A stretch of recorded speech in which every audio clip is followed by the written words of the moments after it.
My name is Milad Sabaghi. I'm studying in University Bari-Aldomoro.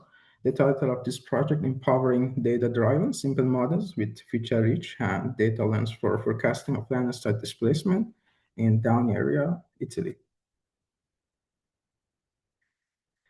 The target of this project, enhance forecasting accuracy with some technique and pre-processing like feature engineering and other options that I will speak about it in the future.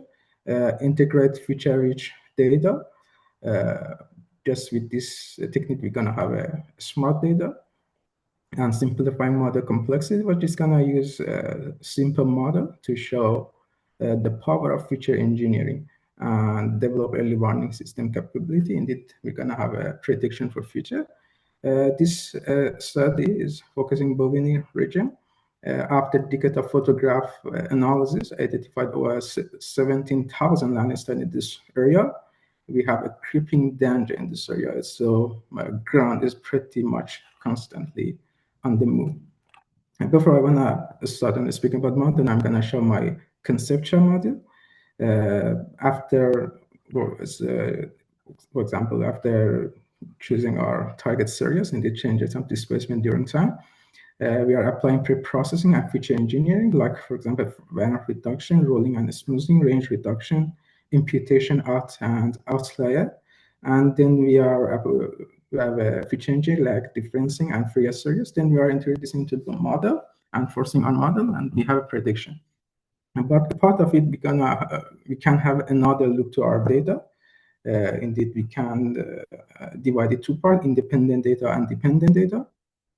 Independent data, like there are external regressor like for Solmascha and Diva, and dependent data like Fourier series and lag values that we can take them out from our target series. But how we can predict this to model analysis? This workflow is intended for time series forecasting. The first step that you can see import, indeed, loading our time series with any external regressor. Then we have simplifying data preparation step, like for example, handle missing values, align external regressor with time index, and remove unnecessary complexity in target source. Then we're gonna move extending, indeed, developing our framework with future, with for example, how many months, how many years we're gonna have a prediction. And we are adding lags, events, and regressor as a separated column to this workflow. In the following this model processes, we're gonna break down this framework to parts: historical data, indeed data prepared, and future data. From now, we're just gonna focus on data prepared, indeed splitting two-part training and testing. Training, indeed, it's a cross-validation step: 80% for training and 20% for testing data. After training, we're going to evaluate our model with testing data, and when calibration, trial and error, struggling with model parameter, residual confidence interval, and then we are satisfied and happy with model performance. We're going to refit on data prepared, return our time series to primary format, and rejoining and merging historical data with future data. And finally, we're gonna run our model for forecasting future data. My target series, it's heart of our analysis, 5-year time series focused on ground displacement, sourced from repeated ground motion surveys. In this platform, we can find different products, but for our project, calibrated it as prior to our adoptions. For pre-processing, the first step is the variance reduction. For stabilizing the variance, we're gonna use this technique, and that in target series we can see some anomalies. We're just gonna reduce their effect. We can use, for example, log or Johansen method. Then we have range reduction. This factor that we are using, they have different scale of measurement or cartographic representation. For example, vector arrays. To perform a multi-criterion analysis, they need to be standardized, a unit value, a range, a unit domain, for example, between 0 and 1. We have two methods, normalization and standardization. For choosing one of them, it has a lot to do with our target series. In the target series, we have anomalies. It would be the safer from normalization, because the normalization method is more sensitive to outlier. And using standardization, with this technique, indeed, standardization, average data is going to be 0, and the standard deviation is going to be 1. Another pre-processing is the ruling and smoothing. For environmental data, visualization is really important, play important role in our project. So if you are looking at this graph, red line representing rainfall and black line representing displacement over time, it's for 5 years. If you're gonna take out local trends and seasonal patterns, we can use ruling or moving average, as you can see in this graph. And if you're gonna take out, or let me tell you, it's extracting overall trend, we can use a smoothing. That is, you can see this graph, it's divided 3 parts. The first part it's stable, and third part it's a stable condition. But in the second part, that we can see displacement seem to accelerate. We have to find what is the reason of this acceleration. We can I try to apply this technique on rainfall data, and exactly we can see the same behavior.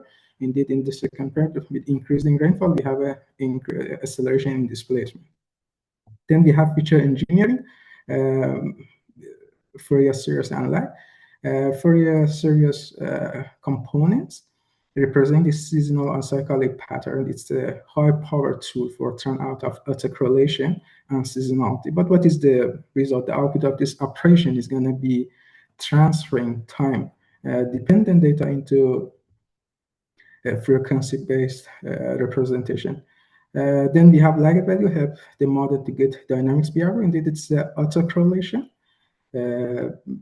capturing dependency between past and current observation. We have 2 types of lag strategy: recursive lag strategy and non-recursive lag strategy. Recursive lag strategy, we can find the repetitious behavior in our target series and introduce into our model. And another option can be non-recursive lag strategy. If we're going to have a prediction, we can push our this lag to ahead, and it can help the model to find a relationship between past and current observation. Then we are adding independent data to our model: rainfall, soil moisture, and vegetation growth. Modeling and analysis, we try to choose very simple model to show the power of feature engineering. And it's a linear regression and profit model. Linear regression, and the output is just vector, and profit model, it's designed to generate a model for non-stationary data. As you can see, the black in this graph, black line representing training, and red line representing testing data. For accuracy level, I applied different statistical parameters like mean square error, R-squared, mean absolute error, mean absolute percentage error, mean absolute square error, and symmetric mean absolute percentage error. There's another profit model showed better performance compared to linear model, but it's really interesting. I'm gonna have it highlighted. Performance of profit model before and after feature engineering. After feature engineering, it's about mean square error, it's 15 millimeter, but after feature engineering, it can huge improvements in accuracy level. We have 2 millimeter. And we developed a structural modeling framework for ground surface displacement. 2 models were applied in this study: profit and linear regression. The result from both models optimized through careful feature engineering.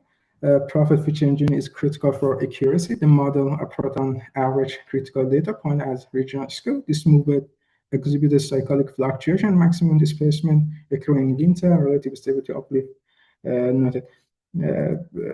Before I'm gonna finish my presentation, as a conclusion, I try to apply another technique called seasonal diagnostic. This this graph, as you can see, show it's showing 5-year displacement focused on ground displacement, and it's arranged in 4 stacked panels. The first, it's a weekly, monthly, then you have seasonality and yearly. If you're going to move on the first panel, we can see that first week up to 13 week, we have a maximum displacement.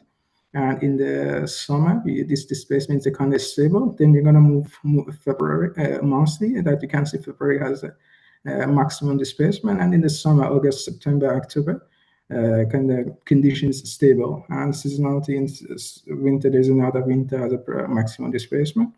And years 2020 and 2021 experiencing the mass displacement. Okay, thank you. If you have any question,